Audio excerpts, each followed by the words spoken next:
Hi folks, and welcome to the PLKitty channel. I am doing my second BlizzCon Diaries, so spent another day watching the virtual ticket today. As I mentioned last night, if you did get a chance to watch the BlizzCon Diaries from last night. Today our focus was going to be on watching the tournaments because of course all the finales were today. Now unfortunately all of the finales were all happening at the same time, so we didn't necessarily get to watch all of them. We decided to focus on watching the Starcraft tournament, which was super exciting. And even before I start that, can we just take a moment to appreciate the stages and sets that they set up for the tournaments? Like, amazing. We did actually get to watch some of the Hearthstone because there was actually some technical difficulties with the Starcraft tournament streaming, so we switched over and watched some of the Hearthstone, and I love that set. I just want to hang out on it. It was pretty cool. I gotta say, I really liked the setup that they had. So amazing. So the tournaments, yeah. Esports, awesome. I dig it. For the StarCraft 2 finals, we watched the semifinals, of course. The first up was Classic, who was playing Protoss, versus MMA, who was playing Terran. And there was a delay for the technical difficulties. In fact, we didn't get to watch the first match in which MMA won. And then we did get to see the second match. And Classic, of course, had won that one, and there were storms for days. So that got him a win. And match 3, MMA came back. His whole string of boys stormed Classic and took a win. And then for the fourth match, MMA, his micro was just so good. The Widow Mines versus the Phoenixes were just too powerful, and took another win. So that was that. That actual matchup actually took quite a bit of time because, of course, of the technical difficulties. But they were matches that were well worth watching. But I really like watching Life. I gotta say, Life is my boy, man. So the second semifinal matchup was Tasia, who was playing Terran, versus Life, who was playing Zerg. And my husband and I actually got to see Life play here in Toronto at the Intel Masters at Fan Expo, and he was actually playing against Zest, which was a great matchup, and Zest actually ended up winning and went on into the finals with Flash, who Flash actually won that particular tournament. But we did get to see some really interesting play from Life there. Some of that really out-of-the-box play that we are starting to get to know him for here. So the first match, Tasia actually took that first round. Then in match 2, with a very risky play of setting up right next to Tasia, and some crazy micro, Life took that win. In match 3, with an early push, with some bailings, Life obliterated Tasia. And in the fourth match, Tasia had a really well-fought comeback from a build and attack on his main base. So even though Life kind of brought the fight right to him, Tasia stood his ground and won that fight. And then in the final, matchup for them. Life took the win.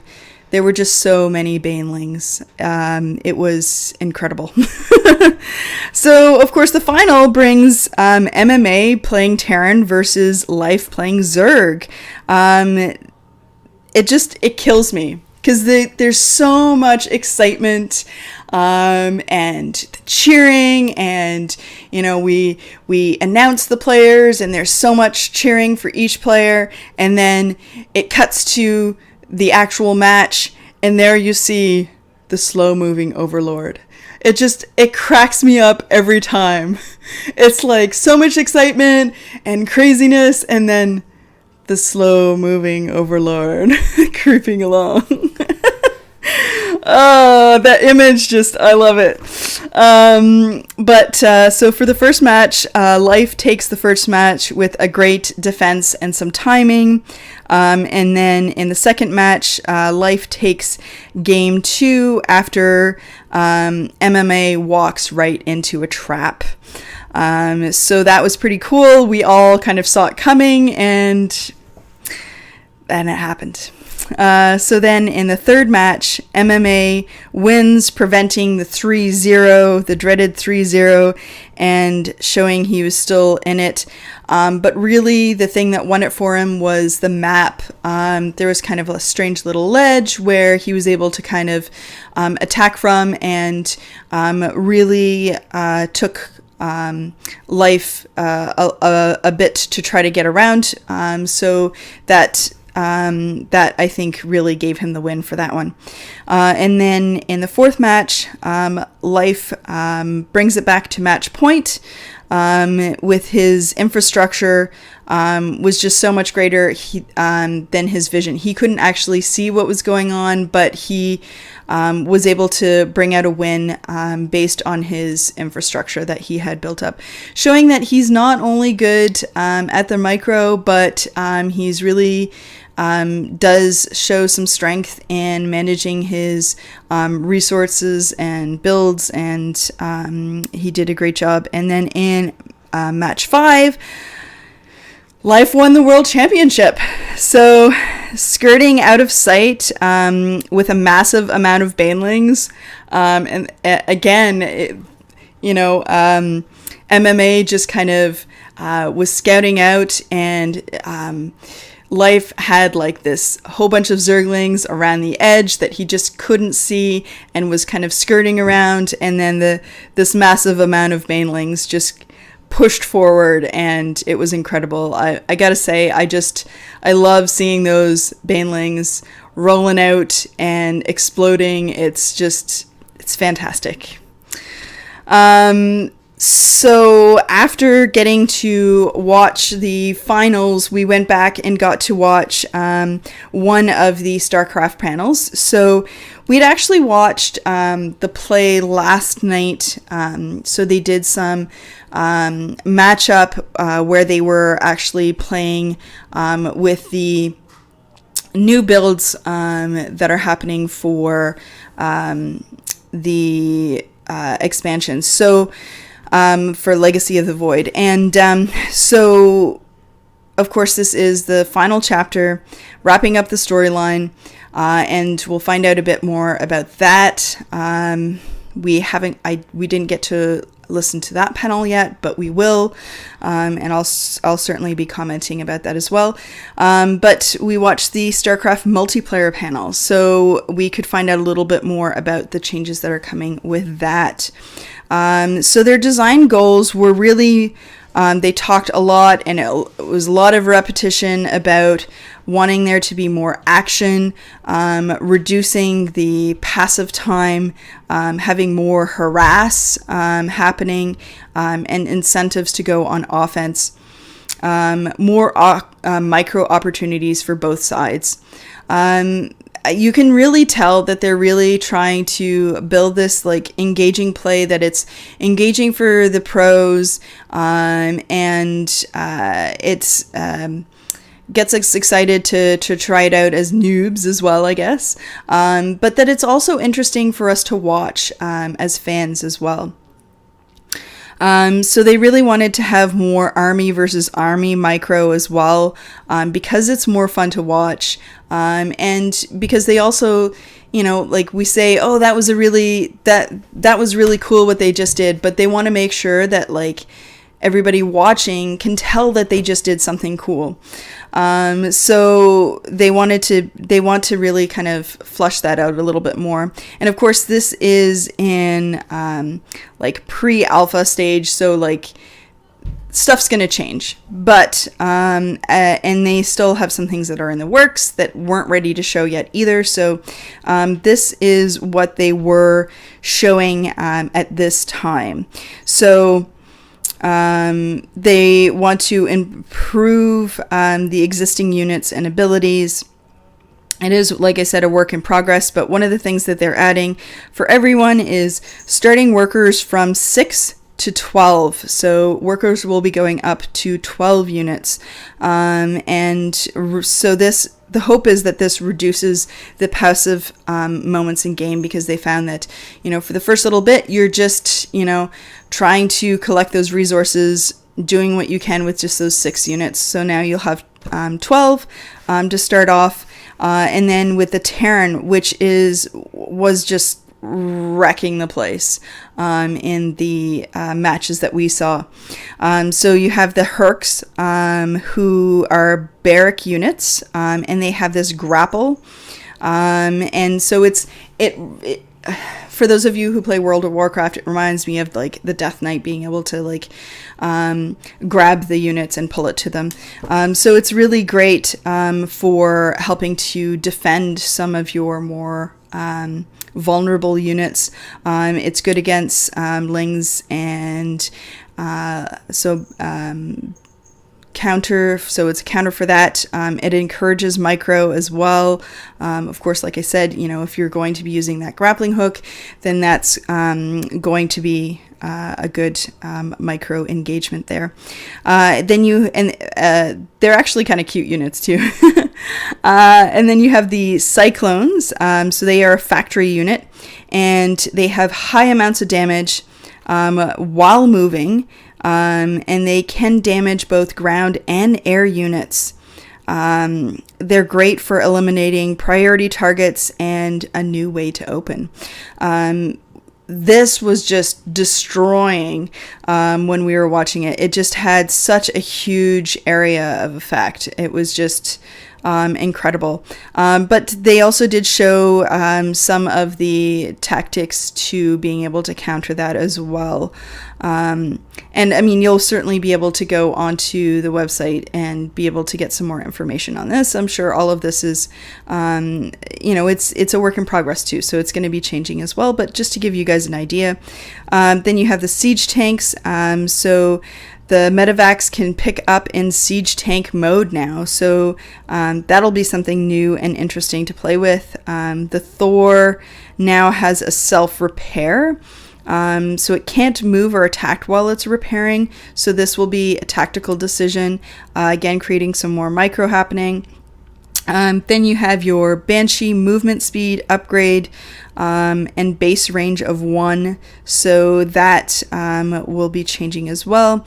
The Battle Cruiser tactical jump anywhere on the map, even without vision. So this could be very powerful, but it takes a fair amount to be able to use this, so you have to be very tactical again in how you use it. Then you have your Zerg, where you are getting the Lurker with an improved siege range. So this could be very interesting as well. Then you have your Ravager morph off of Roach, has a corrosive bile, which is able to attack air and ground, and used to break force fields. So that was actually pretty interesting to watch. The Corruptor has a caustic spray, which is great against structures. Then you have your Swarm Host, which they are looking at as a mobile harassment unit, mobile while attacking, and You have to actually manually send out the locusts. So again, creating some more micro so it's not so automated. Then you have your nidus worms that can't be attacked until they've finished burrowing or morphing. So that is pretty interesting as well. Then you move into your Protoss. So you first they talked about the warp in. So they wanted to change that so that would work a little bit differently, so that you actually, when you have to actually make more of a decision. Again, it keeps coming back to this, like, being more tactical with what you're deciding to do. The timing being more important, so the when and where is more critical. Instead of just, it's an automated decision that you just clearly you have to do that now. When you warp in, you will actually be taking more damage. And it'll take more time to actually warp in as well. So you have to think a little bit more about whether that's the right decision or not. Then you have your Disruptor robotics unit, which is invulnerable and then does burst damage. So it's invulnerable for duration moving in, and then does some burst damage. But then is very vulnerable when that cooldown is happening. It's also very expensive, so you don't want to just lose them. So you want to be very careful about whether you're going to be leaving units up that will be able to attack you while you're vulnerable and take you down. You have your Warp Prism pick up from 6 range. So that could really change some play as well. You've got the Immortal, they removed the hardened shield and gave like an activated shield. So this again will create some more change in the gameplay of how you're actually using it. But it actually might be more effective, but you're going to have to actually play around with it. Then you have the Oracle Revelation also detects, and it also actually does a new ability called Stasis Ward. So you'll actually be able to cause stasis, so taking units kind of out of play, which will make other units more vulnerable, allowing you to kind of attack those, and that actually could create some really interesting strategic play there. Then the Tempest has a faster move speed, but it can't attack air. So that is an interesting change. Then you have the Disintegration, which is a new ability. It's a short range, but it does a lot of damage. But it takes a long time to do that damage as well. So that's interesting. Then you have the Carrier has a new release ability. So the way that it's doing the release is a little bit different. You're able to kind of drop them off and keep going. And then you have also some new forms of play. So they're looking at automated tournaments.